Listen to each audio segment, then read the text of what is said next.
Sir আমি কিচ্ছু করিনি স্যার। আমি আমি কাউকে খুন করিনি স্যার। এটা কি জানো? DNA report sir. তাহলে এটাও জানো যে এর রিপোর্টে কি লেখা আছে। আর তারপরেও তুমি চাইছো যে আমি মেনে নেবো যে তুমি কোনো দোষ করনি, তুমি দোষী নও। স্যার স্যার আপনি আমাদের শিখিয়েছেন সত্যের থেকে বড় এই পৃথিবীতে আর কিচ্ছু নেই স্যার। এই কেসটার সত্যিটাও তাই স্যার। আমি কাউকে খুন করিনি স্যার, সত্যি বলছি স্যার। তুমি যদি খুন না করে থাকো তাহলে তোমার রক্ত ওই অস্ত্রতে লাগলো কি করে পঙ্কজ?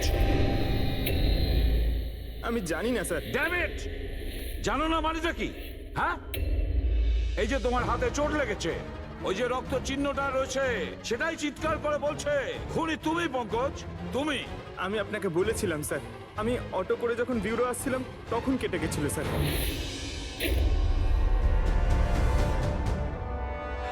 স্যার এটাও তো হতে পারে যে কেউ পঙ্কজকে ফাঁসানোর চেষ্টা করছে। পঙ্কজ, যে লোকটা তোমার হাত কেটেছিল হয়তো সেই তোমার রক্তের স্যাম্পল নিয়ে গেছে ক্রাইম সিনে রাখার জন্য। স্যার না স্যার, স্যাম্পল ছিল না ওর কাছে। ও যখন আমার হাত কেটেছিল তখন সঙ্গে সঙ্গে রক্ত বেরোয়নি স্যার। ও চলে যাবার পর আমার রক্ত বেরিয়েছিল। ওর কাছে আমার স্যাম্পল থাকতেই পারে না স্যার। যদি তোমার রক্ত কেউ না নিয়ে থাকে তাহলে তোমার রক্ত ক্রাইম সিনে শুধু একটা কারণেই যেতে পারে পঙ্কজ, আর সেটা তখনই যখন তুমি ওখানে খুন করতে গিয়েছিলে। স্যার এ তো অদ্ভুত ব্যাপার। স্যার পঙ্কজ যদি মিথ্যে বলতো, আমাদের বিভ্রান্ত করতে চাইতো, তাহলে তো বলতেই পারতো যে ওর স্যাম্পল কেউ নিয়ে চলে গেছে, কিন্তু ও আমাদের সত্যি বলল। তাহলে ওর সত্যির কি কোনো দাম নেই স্যার? হ্যাঁ অভিজিৎ, সত্যির অনেক দাম আছে, কিন্তু আপাতত এই কেসের একটাই সত্যি, এই খুনের একজনই সাসপেক্ট, আর সে হলো পঙ্কজ।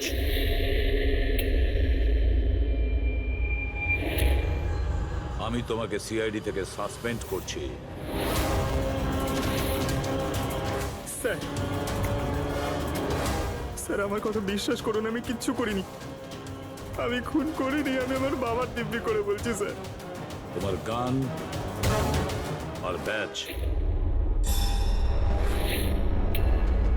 স্যার, একজন ছেলে তার বাবার শ্রাদ্ধের দিন কিভাবে তার মিথ্যে দিব্যি কাটতে পারে স্যার? আমি তোমাকে জিজ্ঞেস করিনি ফেডরিক। গান আর ব্যাচ।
এটা অন্যায় হচ্ছে,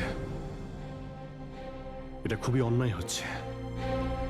নো অফেন্স স্যার, কিন্তু আপনি আপনি সবসময় আমাদের উপরে এইভাবে সন্দেহ করতে পারেন না স্যার। এটা তুমি কি বলছো অভিজিৎ? কি ভুল বললাম আমি? যখনই কোনো সিআইডি অফিসারকে মিথ্যে ব্লেম দেওয়া হয়েছে, আপনি আমাদের উপর কখনোই ভরসা করেন না। এটা তুমি কি বলছো অভিজিৎ? আমি তোমার কাছে এটা আশা করিনি। স্যার, আমাদেরও আপনার কাছে কিছু আশা থাকে স্যার। আপনার একটা ইশারায় আমরা যে কোনো মুহূর্তে জীবন দিতে প্রস্তুত থাকি। তাহলে এটুকু আশাও কি অন্যায় যে আপনি খারাপ সময় আমাদের পাশে থাকবেন, আমাদের আপনি সহযোগিতা করবেন? তোমাদের আমি সহযোগিতা করি না? সত্যিটা জানার চেষ্টা করিনি? সত্যিটা জানার চেষ্টা করে অনেকবার আপনি আমাদের আত্মসম্মানে আঘাত করেছেন স্যার। আমাদের দায়িত্ব আর কর্তব্যকে আপনি সন্দেহ করেছেন। যখন আমাকে মিথ্যে অপবাদ দেওয়া হয়েছিল, আপনি আমার উপরে ভরসা করেননি স্যার। আর যতক্ষণ পর্যন্ত অভিজিৎ নিজেকে নির্দোষ প্রমাণিত করছে, ওকে জেলেই থাকতে হবে। যখন দয়াকে মিথ্যে অপবাদ দেওয়া হয়, তখন ওকেও আপনি ভরসা করেননি স্যার। কিন্তু হয়তো আপনি একটা কথা ভুলে গেছেন, একবার আপনাকেও এরকম মিথ্যে অপবাদ দেওয়া হয়েছিল স্যার।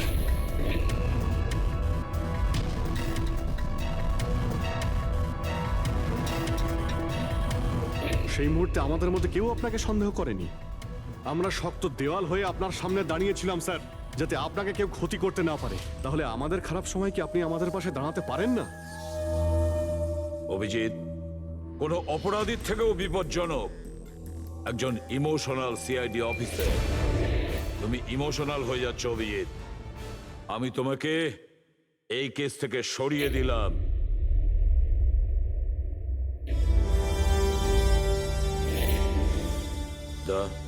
পুরবি, আজ থেকে পঙ্কজের কেস তোমরা দুজন ইনভেস্টিগেট করবে। শুধু শুধু তোমরা দুজনে। ঠিক আছে স্যার। এখন আমার উপরে আপনার এতটুকুও ভরসা নেই যে এই কেসটাকে আমি নিউট্রাল ভাবে দেখতে পারবো কিনা। এত বছর ডিউটির পর এরকম মেডেল তো ভাগ্যবানেরাই পায়। Thank you sir.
নিজের পিঠ আমার দিকে করে দাঁড়িয়ে পড়ো।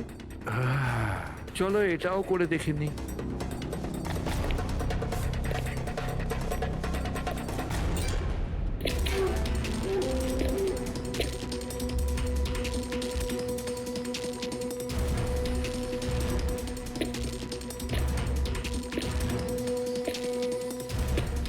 আপনি এসে গেছেন স্যার। আমি আপনার জন্য অপেক্ষা করছিলাম। ওইখানে আপনার ফাইলটা আছে, ওখানে পুরো ফাইন্যান্সিয়াল প্ল্যান পড়ে আছে এবং আমার স্থির বিশ্বাস যে আপনার খুব পছন্দ হবে।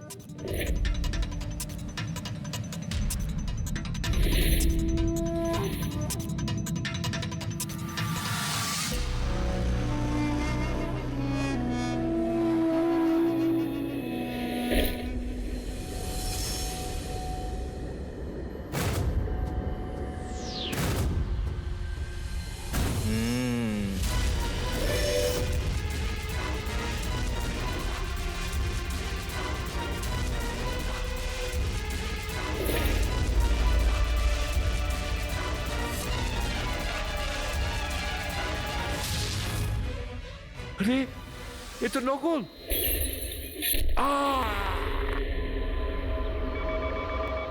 Hello, ACP Pradyuman here. What? কখন?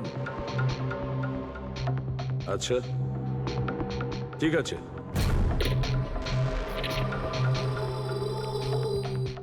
তা অভিজিৎ, বিক্রম বিজয় খুন হয়েছে।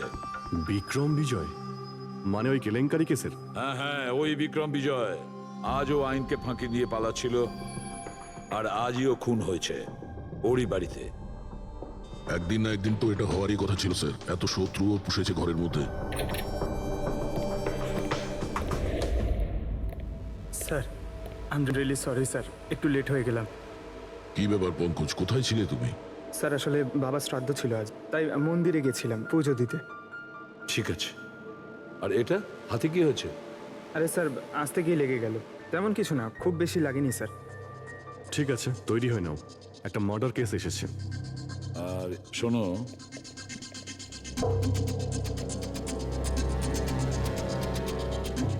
কার আবার মার্ডার হলো? বিক্রম বিজয়ের।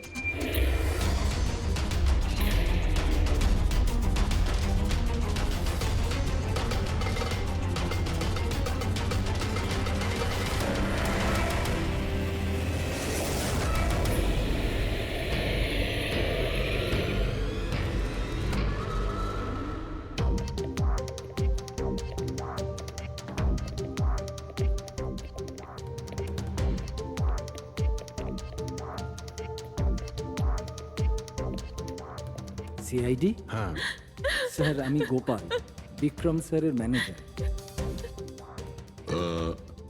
এই তিনজন কারা? এ মোহিত, বিশাল আর ও হলো রাঘব, এরা স্যারের সিকিউরিটি গার্ডস। ও, আর ইনি? ইনি বিক্রম স্যারের ওয়াইফ মধু ম্যাডাম, আর বাকিরা সব স্টাফ। বডি কোথায়? স্যার বডি ভেতরে আছে। এই ঘাড়ে আঘাত করেছে আর পেট আর বুকেও মেরেছে। খুনি এটা শিওর হতে চেয়েছিল যে কোনোভাবেই যেন এ বেঁচে না যায়।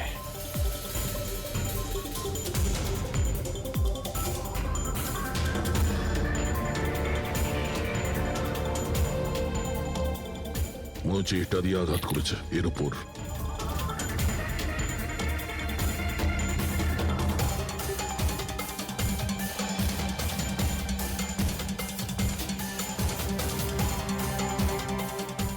বিক্রমের ফোনে শেষ মেসেজটা কোনো আননোন নাম্বার থেকে এসেছিল। নিজের পিঠ আমার দিকে করে দাঁড়াও। পিঠ আমার দিকে মানে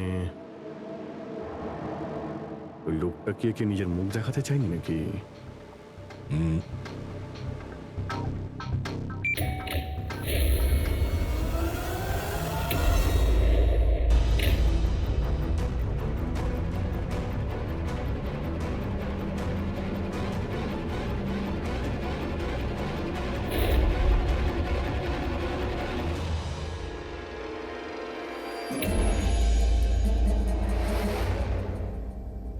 এই দেখুন স্যার, ফুলদানি থেকে আমি কি পেয়েছি, audio recording device. Audio recording device মানে এই রুমের মধ্যে যা কথাবার্তা হচ্ছিল সেটা কেউ শুনছিল। স্যার, ওর আমি নাম তো জানি না, কিন্তু ও যেভাবে প্রস্তুতি নিচ্ছিল ওটা দেখে তো মনে হচ্ছিল যেন ওনার কোনো বিশেষ ক্লায়েন্ট হবে, আর উনি বিক্রমের সাথে দেখা করতে চাইছিলেন। এই ক্লায়েন্ট বিক্রমের কন্ট্যাক্ট এলো কি করে? স্যার আমার জন্যে ও আগে আমাকে কন্ট্যাক্ট করেছিল। ও বিক্রম স্যারের পুরো ইতিহাস ভালো করে জানতো, আর বিক্রম স্যার ওর এই হোমওয়ার্কে খুব ইমপ্রেসড হয়েছিল, আর উনি আমাকে মিটিং ফিক্স করতে বলেছিলেন। আপনি ওর সঙ্গে আগে দেখা করেছিলেন? না স্যার, ওই ফোন করেছিল, আর সেটাও প্রাইভেট নাম্বার থেকে।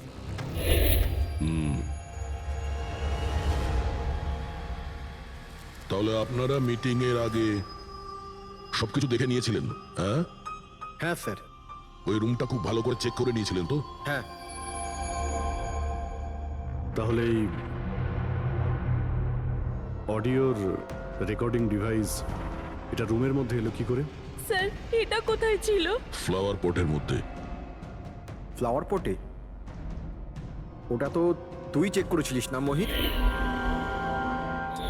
আমি চেক করেছিলাম স্যার, কিন্তু আমি এটা ফ্লাওয়ার পটে দেখতে পাইনি। দেখতে পাননি? আগে না। আচ্ছা, কিভাবে তুমি দেখলে না? ব্যুরো চলো, ওখানে সবাই খুব ভালোভাবে দেখতে পায়।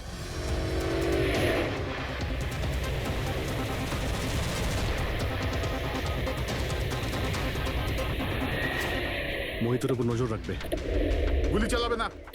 কৈলাস স্যার, আপনি? কে ইনি? ইনি সিবিআই অফিসার কৈলাস বাবু। কেমন আছেন স্যার? দারুণ। কি ব্যাপার স্যার, হঠাৎ করে আপনি আমাদের রাস্তা আটকে দিলেন? অভিজিৎ আমার ওই লোকটাকে চাই যে তোমাদের সিআইডির গাড়িতে বসে আছে। মোহিত? ও ও আমাদের অপরাধী স্যার, ওকে আমরা ব্যুরোতে নিয়ে যাচ্ছি ইন্টারোগেট করার না জন্য। অভিজিৎ, ও অপরাধী নয়, ও একজন সিবিআই অফিসার। কি বলছেন আপনি? এই মোহিত সিবিআই অফিসার? কিন্তু স্যার, এ তো ওই বিক্রমের ওখানে গার্ডের চাকরি করছিল। দেখাবার জন্য, সত্যিটাকে লুকোবার জন্য। কিরকম সত্যি স্যার? মোহিত একজন আন্ডার কভার। ও আমার কথাতেই ওখানে ডিউটি করছিল, আর আমার কথাতেই ও বিক্রমের ওখানে রেকর্ডিং ডিভাইসটা লাগিয়েছিল। আর এই কারণে কিছুই বলতে হচ্ছিল না। আন্ডার কভার মরে যাবে কিন্তু প্রোটোকল ভাঙবে না। না ঠিক আছে স্যার, ওই অ্যাকচুয়ালি কিছু জিজ্ঞাসাবাদ তো করতেই হবে, খুনের ব্যাপার তো, জাস্ট জেনারেল জিজ্ঞাসাবাদ। আর আমরা ওই অডিও রেকর্ডিংটা পেতে পারি স্যার? আমরা জানতে চাই যে খুনি আর বিক্রমের মধ্যে কি কথা হয়েছে। আপনি এসে গেছেন স্যার, আমি আপনার জন্য অপেক্ষা করছিলাম। ওইখানে আপনার ফাইলটা আছে, ওখানে পুরো ফাইন্যান্সিয়াল প্ল্যান পড়ে আছে, এবং আমার স্থির বিশ্বাস যে আপনার খুব পছন্দ হবে। এটা নকল। আরে, মনে হচ্ছে এই বিক্রম বিজয় খুনিকে চেনে, সেই কারণে খুনি ওকে নিজের মুখ দেখতেই দেয়নি। আর যখন বিক্রম জানতে পারে যে যে টাকাগুলোকে দেওয়া হয়েছে সেগুলো নকল, তখন সে বিক্রমকে খুন করে আর ব্যাগ নিয়ে চলে যায়। একটা কাজ করি আমরা, এই মোহিতকে, আন্ডার কভার পুলিশকে কিছু জিজ্ঞাসাবাদ করি। আই এম সরি স্যার, এই কেসটা এখনো বন্ধ হয়নি। এই জন্য আমি যদি আপনাদের এর থেকে যদি কিছু বেশি বলি তাহলে প্রোটোকল ভাঙা হবে, হুইচ আই ডোন্ট ওয়ান্ট। দেখো মোহিত, আমি তোমার প্রোটোকলকে রেসপেক্ট করি। এমন তো কিছু পেয়েছো তোমার ইনভেস্টিগেশন চলাকালীন যেটা হয়তো তোমার প্রোটোকলের মধ্যে পড়ে না, আর সেই জন্য তুমি আমাদের কিছু বলতে পারো। কিছু তো একটা বলবে যে সূত্র ধরে আমরা খুনি পর্যন্ত পৌঁছতে পারি। আমি আপনাদের শুধু এটা বলতে পারি যে গত কয়েক বছর ধরে সিবিআই এই বিক্রমের পিছনে পড়েছিল। আজ থেকে 15 বছর আগে, সাল 2002-তে সিবিআই এক আন্ডার কভার অফিসারকেও বিক্রমের পিছনে লাগিয়েছিল কিছু বিশেষ প্রমাণ জোগাড় করতে, কিন্তু কিছু পাওয়া যায়নি। আর আনফর্চুনেটলি আমাদের এই অফিসার মারা যান। এক মিনিট, নাম কি ছিল এই অফিসারের? ইন্সপেক্টর অধিরাজ।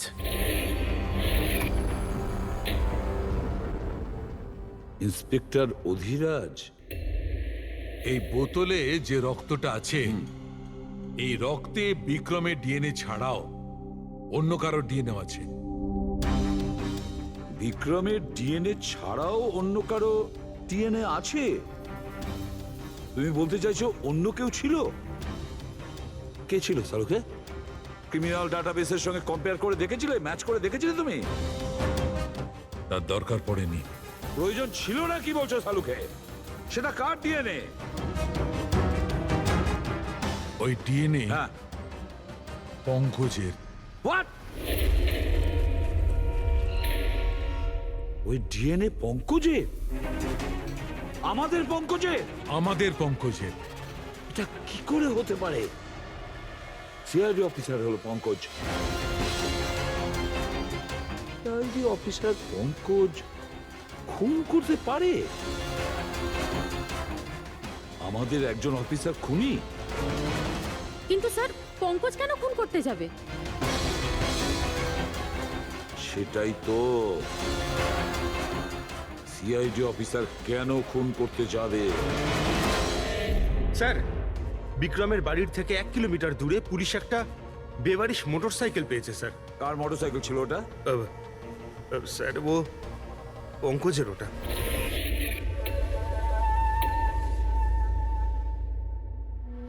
ভাবছিলাম তাই। তার মানে পঙ্কজের বাইকটা পাওয়া গেল ওখানে, আর আপনাদের কারুর অবাক লাগলো না? ফ্রেডি, বিক্রম বিজয় যে মারা গেছে আজ 15 বছর আগে, অধিরাজ বাবু পঙ্কজের বাবা একটা আন্ডার কভার কব বডিগার্ড সেজে বিক্রম বিজয়ের বিরুদ্ধে প্রমাণ জোগাড় করছিল, আর সেই কারণে ও মারাও গেছে। তার মানে স্যার পঙ্কজ এটা ভাবে যে পঙ্কজের বাবার মৃত্যুর পিছনে এই বিক্রম বিজয়ের হাত রয়েছে, আর এই জন্য ওর বাবার মৃত্যুর প্রতিশোধ নেবার জন্য।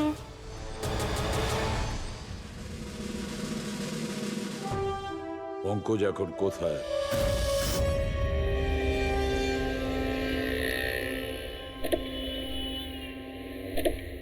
আরে স্যার, আপনারা? আরে এই প্রশ্নটাই তো আমরা তোমাকে জিজ্ঞেস করছি। তুমি এখানে কি করছো? তুমি তো অসুস্থ ছিলে। আরে স্যার, বাইক চুরি হয়ে গেছিল আমার। এই সামনে থানাতেই রিপোর্ট লেখাতে এসেছিলাম। এই দেখুন। আমরা জানি তোমার বাইকটা কোথায়। আপনারা কি করে জানলেন স্যার? তোমার বাইক বিক্রম বিজয়ের বাড়ির কাছে পেয়েছি। সেই বিক্রম বিজয় যে তোমার বাবার খুনি। যখন বিউরোতে এসিপি স্যার বলল যে বিক্রম বিজয়ের খুন হয়েছে, তখন তুমি জানতে না ওই বিক্রম বিজয়? হ্যাঁ স্যার। আরে তাহলে তুমি বিউরোতে কেন বললে না? তোমার বলা উচিত ছিল যে বিক্রম বিজয়ই তোমার বাবার খুনি। স্যার, বাবার শ্রাদ্ধ ছিল স্যার। মন্দির থেকে বিউরো আসছিলাম, ওনার ব্যাপারেই ভাবছিলাম, আর কিছু খেয়াল ছিল না স্যার। একদম কিচ্ছু মাথায় আসছিল না, বুঝতেই পারছিলাম না কি করব। আর এই যে তোমার হাতটা কাটা, এক্স্যাক্টলি কি হয়েছিল? স্যার, এটা তো মন্দির থেকে যখন আমি অটোতে ফিরছিলাম।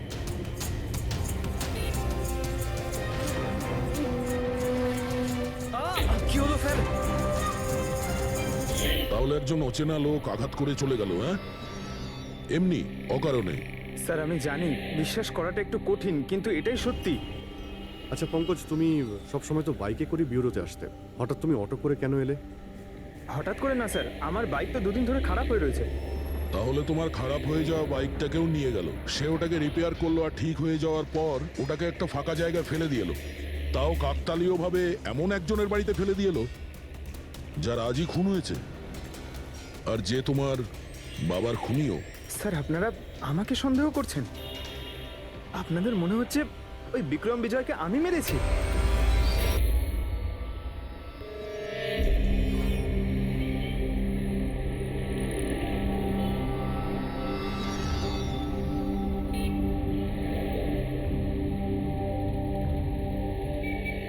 যদি এই পঙ্কজ নিজের বাড়ি থেকে বিক্রম বিজয়ের বাড়িতে যায়, তো এখানে এই জাংশন থেকেই গিয়েছে।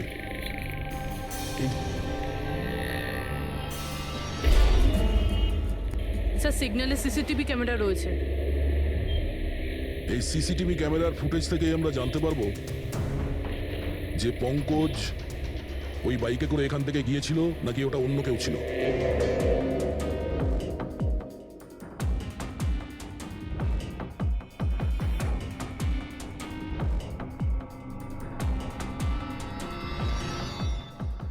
এক মিনিট রিওয়াইন্ড করো,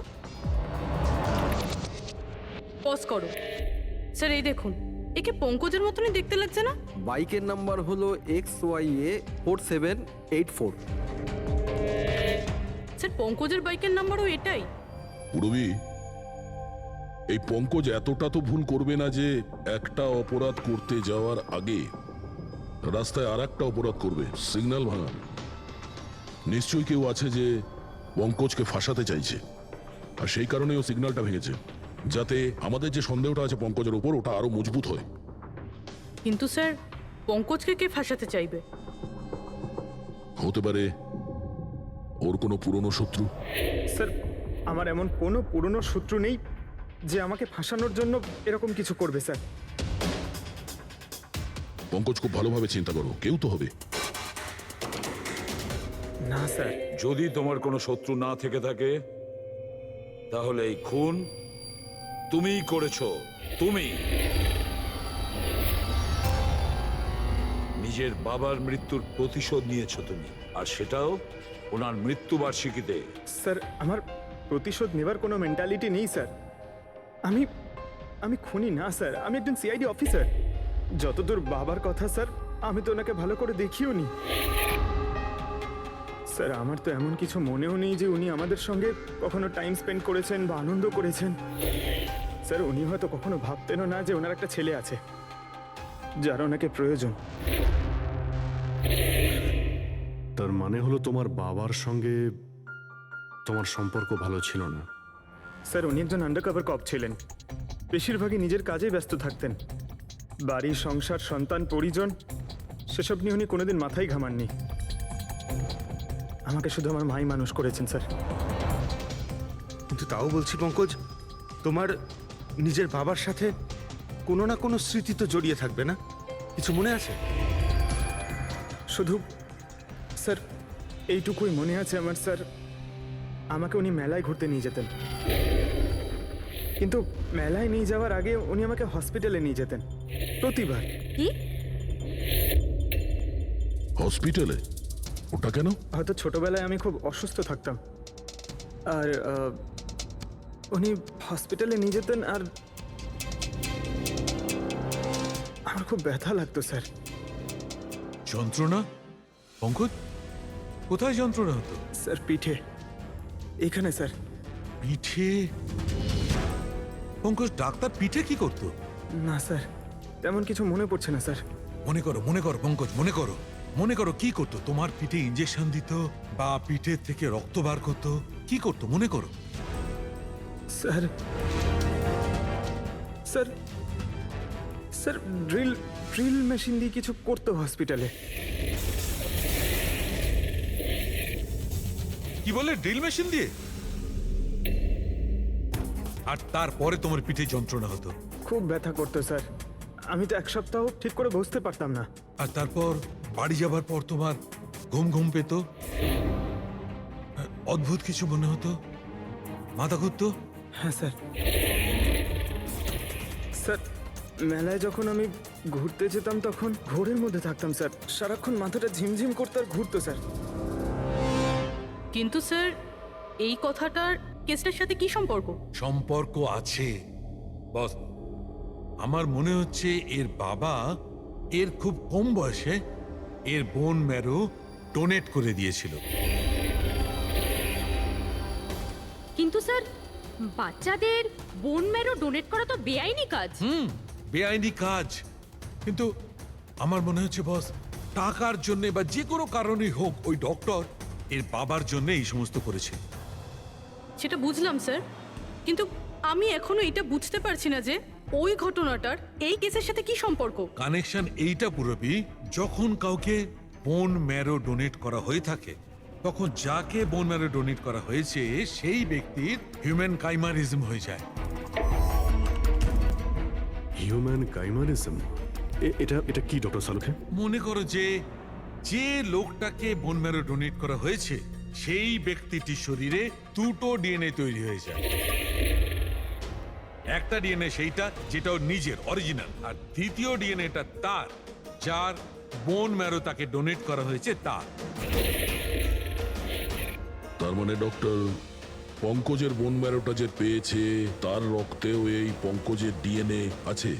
এক্স্যাক্টলি দয়া বস, আমার মনে হচ্ছে সেই ব্যক্তিটা একটা বিশেষ লোক যার জন্য পঙ্কজের বাবা এই কাজ করেছিলেন। এমন কোন বিশেষ লোক যে পঙ্কজের বাবা ইন্সপেক্টর অধিরাজের খুব কাছের মানুষ ছিলেন, আর তার মৃত্যুর প্রতিশোধ নিতে গিয়ে ও একটা খুন করে বসে। কিন্তু কে?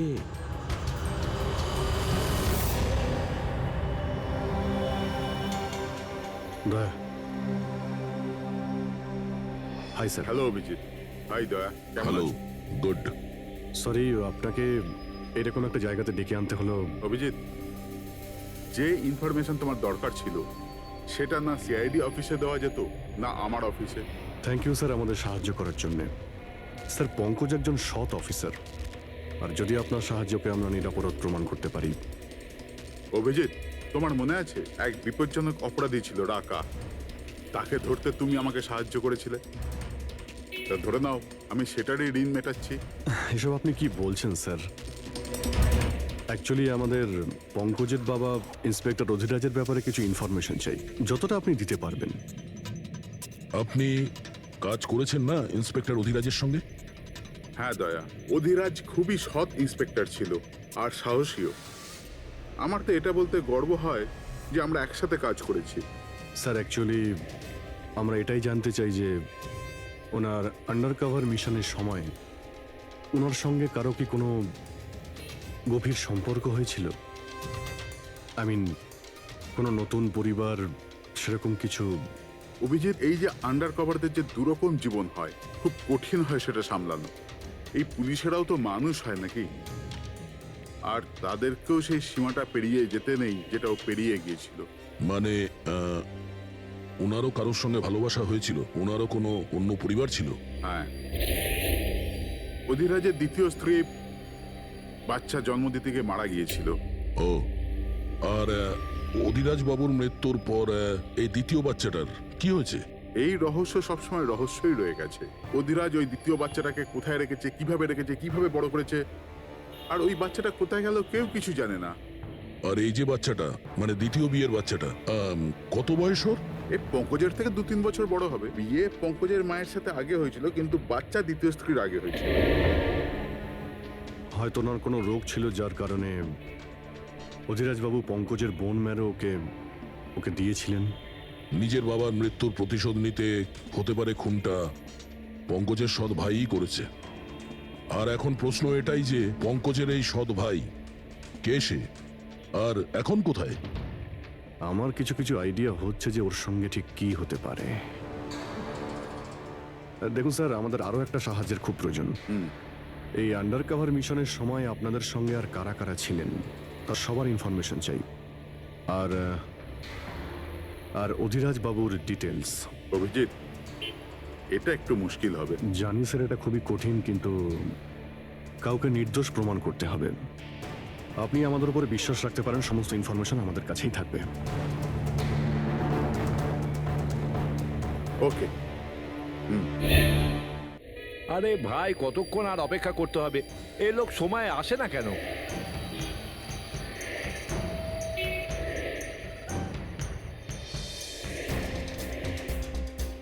আরে ভাই, আধ ঘন্টা ধরে অপেক্ষা করছি। আজই আমার পুরো টাকা চাই। আজই আমাকে এই শহর ছেড়ে দিতে হবে। তোর হিসাব তো আমি আজ এখনই এই মুহূর্তে করব।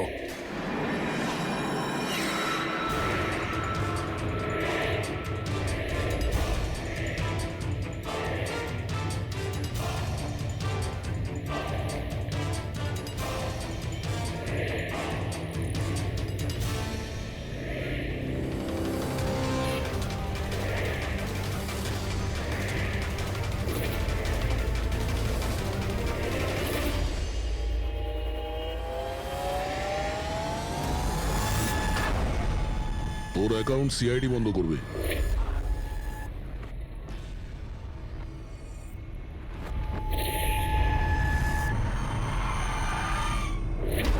বাবার ধার মেটানো প্রত্যেক সন্তানের কর্তব্য, আর যে ছেলেটা করে তাকেই ভালো ছেলে বলা হয়, আর সেটা হলাম আমি। তুমি তো কিছু করনি, আমি নিয়েছি আমার বাবার মৃত্যুর বদলা। দেখো মোহিত, তোমাদের বাবা ইন্সপেক্টর অধিরাজ একজন সৎ, একজন কর্তব্যপরায়ণ পুলিশ অফিসার ছিলেন। কি ভাবছিলে তুমি তোমার মতন একজন অপরাধীর বাবা হয়ে গর্ব করতেন, নাকি পঙ্কজের মতন একজন সৎ সিআইডি অফিসারের উপর? তার সত্যি কথা বলতে তো বাবার সব সময়ই এই পঙ্কজের উপর গর্ব ছিল, আর ভালোবাসতো একেই বেশি। আমাকে তো উনি অনাথ আশ্রমে দিয়ে দিয়েছিলেন স্যার, যাতে ওনার দ্বিতীয় পরিবারের ওপর কোনো আঁচ না আসে। তুমি যখন এই কথাটা জানতে আমাদের কাছে এলে না কেন? আমি তো তোমার ভাই, একসঙ্গে ধরতাম বিক্রমকে, তাও আইনের পথে। চাই না আমার তোমার সাহায্য। আমাদের বাবার হত্যাকারীকে কিভাবে ধরতে হবে, কিভাবে ওর উপর প্রতিশোধ নিতে হবে, এর প্ল্যানিং আমি আগে থেকে করে রেখেছিলাম, অনেক দিন থেকে। আর এটাই হলো কারণ আমার সিবিআই অফিসার হওয়ার। আর ঠিক আমার বাবার মতোই একটা আন্ডারকভার মিশনে গেছিলাম ওই বিক্রমের বিরুদ্ধে, কিন্তু এইবার তাকে সাজা দেওয়ার জন্য নয় স্যার, বরং ওকে শেষ করার জন্য। একজন সিবিআই অফিসার হয়েও তুমি অপরাধ করেছো। তোমাদের মতো অফিসারের জন্যই সবাই আইনের উপরে ভরসা করতে পারে না। এই কাজে কেতন তোমাকে সাহায্য করেছিল না? হ্যাঁ স্যার, কেতনও আমার বাবার সাথে কাজ করত। সেও একজন আন্ডার কভার অফিসার ছিল। সেই আমাকে সবকিছু বলেছে। আর তার বলাতেই আমি জানতে পারি যে ছোটবেলায় আমার একটা অপারেশনও হয়েছিল। আর যখন তুমি জানতে পারলে যে তোমার রক্তে দুটো ডিএনএ আছে, একটা তোমার আর একটা আমার, তুমি খুন করে আমাকেই ফাঁসিয়ে দিলে। হ্যাঁ, আর এই জন্য আমার রক্ত বার করে আমি ওই অস্ত্রের ওপরে ছড়িয়ে দিয়েছিলাম। আর তারপর তোমার হাত কেটেছিলাম, যাতে এক তীরে দুই পাখি মরে। আমার দুই শত্রু, আমার বাবার হত্যাকারী ওই Vikram. Hello Kailash sir. Sir, আমি বিক্রমের রুমেতে অডিও ডিভাইস লাগিয়ে দিয়েছি।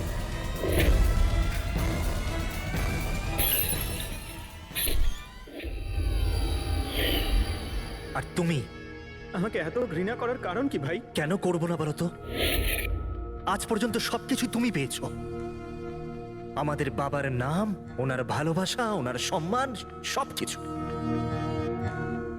আর দুঃখের বিষয় তো এটা যে এত কিছু পাওয়ার পরেও তোমার এতটুকু হুঁশ ছিল না যে আমাদের বাবার হত্যাকারী কে।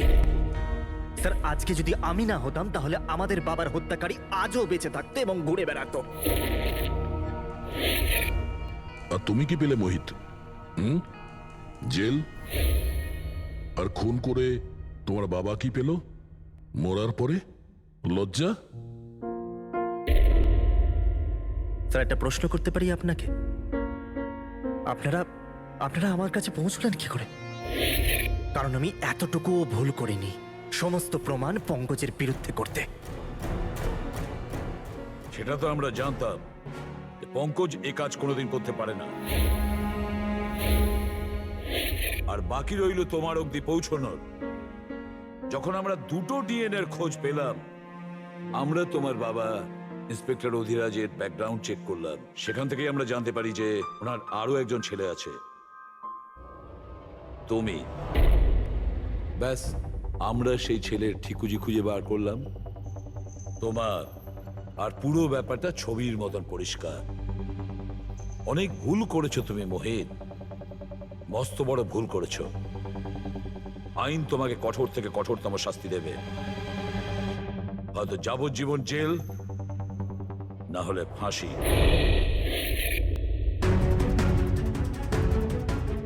ফ্রেডরিক,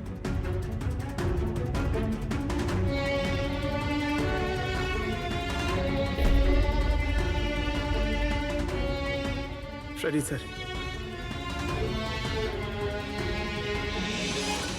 আমি জানি তোমার মনে শুধু আমার প্রতি ঘৃণাই আছে, কিন্তু আমি সত্যি জানতাম না আমার কোনো ভাই আছে। আমি জানি না তোমার সঙ্গে কি হবে, কিন্তু তুমি একটা কথা সবসময় মনে রেখো, আমি তোমার অপেক্ষা করব। I'll wait for you, brother.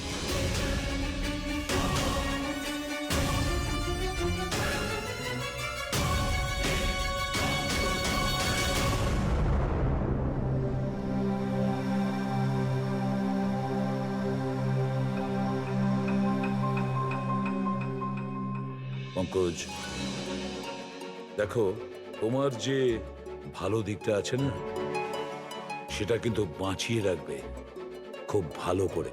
Welcome back to CID. Thank you sir. Sir, I am sorry sir, আপনি ঠিকই বলছিলেন। ইমোশনাল হয়ে আমি স্যার একটু বেশি বলে ফেলেছি। I am sorry. দেখো অভিজিৎ, তোমরা সবাই আমার কাছে শুধু সিআইডি অফিসার নও, তোমরা আমার গর্ব, আমার আত্মবিশ্বাস, তোমরা আমার শক্তি। তোমরা আর এসিবি প্রদ্যুমান আজ পর্যন্ত নিজের শক্তিকে সন্দেহ করেনি, না কোনোদিন করবে। সময় তো সব সময়ই মানুষের পরীক্ষা নেয়, কিন্তু কর্তব্যের পথে চলার সময় যদি নিজের সন্তানের ওপরেও গুলি চালাতে হয়, আমাদের হাত যেন না কাঁপে।